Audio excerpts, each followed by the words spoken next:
सबक नंबर 10। कहानी कुआं बेचा है, कुएं का पानी नहीं। एक शख्स बहुत चालाक और होशियार था। अपनी अक्ल का वो हमेशा गलत इस्तेमाल करता था।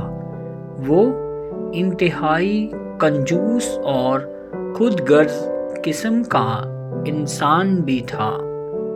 लोगों को परेशान करने में उसको बहुत मज़ा आता था।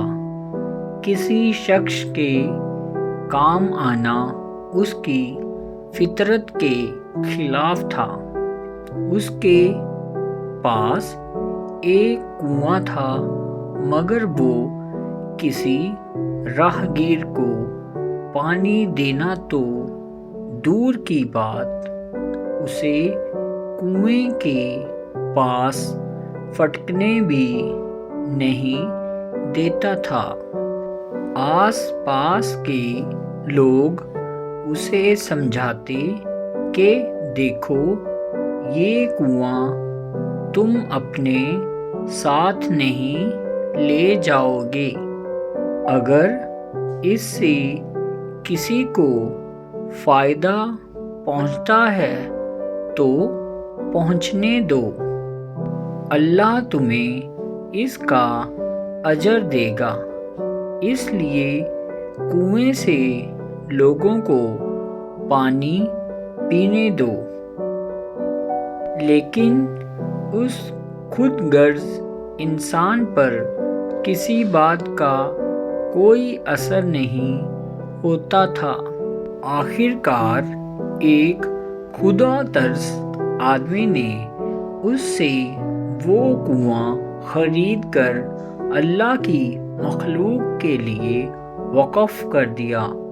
उस मक्कार आदमी ने इसके नेक मकसद को भांपकर कुएं की ज़्यादा से ज़्यादा कीमत वसूल कर ली। दूसरे दिन लोग क्या देखते हैं कि हस्बे मामूल वो शख्स कुएं को घेरे बैठा है और किसी को भी पानी नहीं लेने दे रहा है।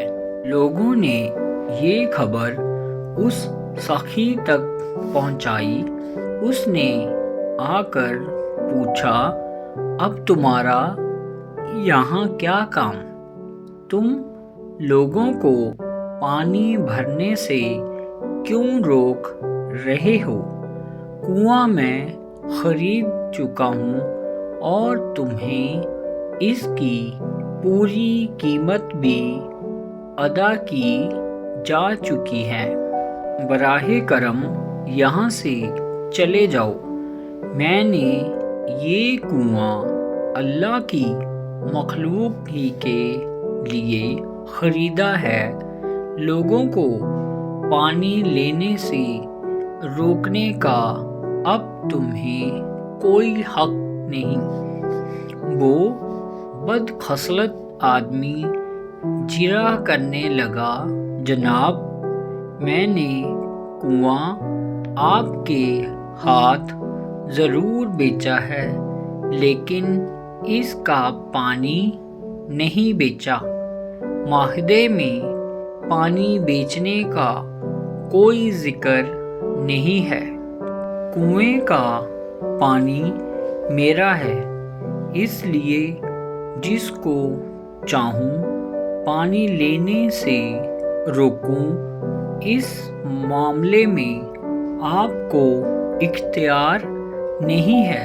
कुआं बेशक आपका है। सखी आदमी ने कहा, बेशक पानी तुम्हारा है और कुआं मेरा है। अपना पानी मेरे कुएं में से ले जाओ, वरना तुम्हारा पानी अपने कुएं में रखने के लिए मैं किराया लूँगा। अब तो वो मक्कार बहुत घबराया कि ये किस मुसीबत में پھنس رہا ہوں۔